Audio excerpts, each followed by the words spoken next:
Hello বন্ধুরা, Rado audio visual চ্যানেলে তোমাদের সবাইকে স্বাগত।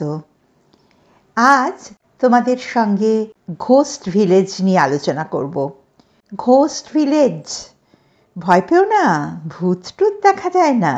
অবশ্য ভূত টুত দেখা যায় কি না জানি না, কারণ আমাদের তো 3 দিনের থাকা ওই অঞ্চলে। তো এই যে ঘোস্ট ভিলেজ, এই ঘোস্ট ভিলেজ উত্তরাখণ্ডে রয়েছে।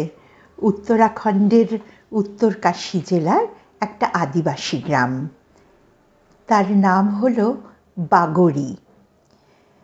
মাত্র 273.36 হেক্টর জমি নিয়ে গঠিত গ্রামটা।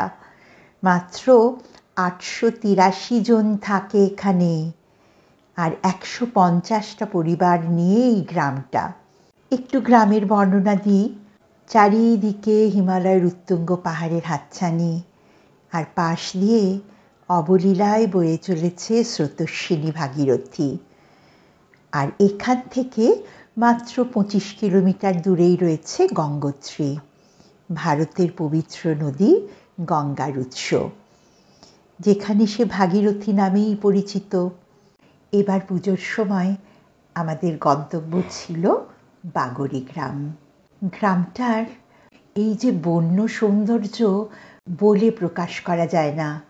একসময় এটা কিন্তু ভারতের ক্লিনেস্ট ভিলেজের তকমাও পেয়েছিল, যদিও এখন আর সেটা নেই। এবার এই গ্রামটার সম্পর্কে একটু বলি। একটা ছোট্ট ঝোড়া পেরিয়ে হর্ষিল গ্রাম থেকে বাগড়ি গ্রামে যেতে হয়। প্রবেশদ্বার আছে একটা, সেটা পেরিয়ে। এখানে সব সময় হাওয়া চলে। 30 থেকে 40 কিলোমিটার প্রতি ঘন্টায় বেগে তো হাওয়া চলেই, এবং তার শোঁ শোঁ শব্দ, সেই ঠান্ডার কামড় সহ্য করতে হয়। আমরা সমতলের বাসিন্দা, গরমকালে 40 ডিগ্রি সেলসিয়াস তাপমাত্রায় থাকি। তো আমাদের শীতকালে কত 10 ডিগ্রিও নাবে না বেশিরভাগ জায়গাতে, কলকাতাতে তো নাবেই না। ফলে ওখানকার ওই 6-7 ডিগ্রি সেন্টিগ্রেড তাপমাত্রা আমাদেরকে কাঁপিয়ে ছেড়েছিল। বাতাসের শোঁ শোঁ শব্দ সবসময় বুঝিয়ে দেয় যে হ্যাঁ, গ্রামটায় আমরা পৌঁছে গেছি। গ্রামটা কিন্তু প্রায় 100 বছরের পুরনো। অনেক বাড়ি, ওই যে বললাম 150টা বাড়ি, 150টা ফ্যামিলি রয়েছে। সবগুলো বাড়ি কিন্তু কাঠের, এবং বেশিরভাগই দোতলা।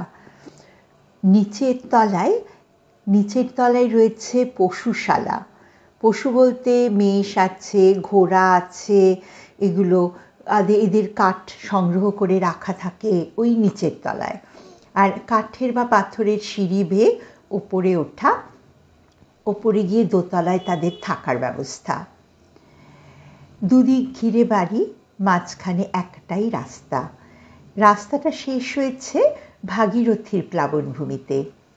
অনেকটা ফাঁকা জায়গা সোজা গিয়ে মিশেছে ভাগীরথীতে।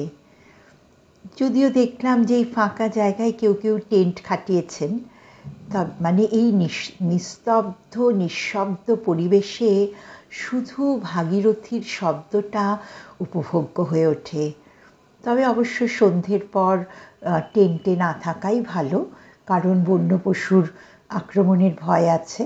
তবে দলবদ্ধভাবে থাকলে হয়তো এত প্রবলেম নেই। আর বাড়িগুলোতে, প্রত্যেকটা বাড়িতেই আপেল গাছ আছে। নভেম্বরে অক্টোবরে এরা নিচে নেমে আসে, তো সেই কারণে ওই আপেলগুলোকে দেখছিলাম ওরা ছোট ছোট করে কেটে শুকিয়ে রাখছে। ওরা বলল যে কখনো কখনো এটা থেকে ওরা আচার করে, কখনো এগুলোই ওরকম শুকিয়েই খায় শীতকালে।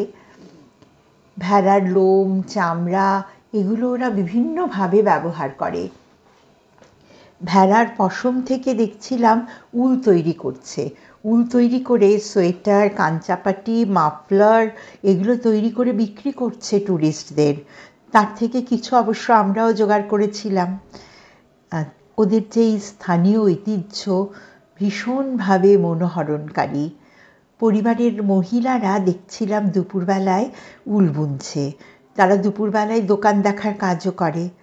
পুরো গ্রামটাই মনে হয়েছিল একটা ভুটিয়া পরিবার। জাটরা এখানে থাকে। আর এই যে গ্রামটা, এই গ্রামটাতে মাত্র 6 মাস এরা এই গ্রামে থাকতে পারে, মে মাস থেকে অক্টোবর পর্যন্ত। নভেম্বর মাস থেকে তারা আর এখানে থাকতে পারে না। 18 থেকে 20 কিলোমিটার দূরে উত্তর কাশীতে নেমে যায়। উত্তর কাশীর একটা গ্রামের কথা ওরা বেশিরভাগজন বলছিল, ডুন্ডা।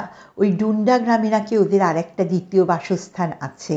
অর্থাৎ এরা সবাই কিন্তু ট্রান্সহিউম্যানস, অর্থাৎ গরমকালে যখন বরফ গলে যায় তখন ওরা বাগরি ভিলেজে উঠে আসে, আবার শীতকালে নেমে চলে আসে। কারণ ঠান্ডা বাতাসের কামড় একেবারে সাংঘাতিক, অত্যন্ত অসহনীয়। আমরা জিজ্ঞাসা করাতে জানতে পেরেছিলাম যে শীতকালে যখন গ্রামটা প্রায় ফাঁকা থাকে তখন সবাই মিলে গ্রামবাসীরা একজন নেপালি দারোয়ান ঠিক করে যায়। নেপালি দারোয়ানকে ওরা সারা বছরের হিসেবে একটা টাকা ধরে দেয়, সেই টাকার বেসিসে ওরা বাড়িঘর দেখভাল করে।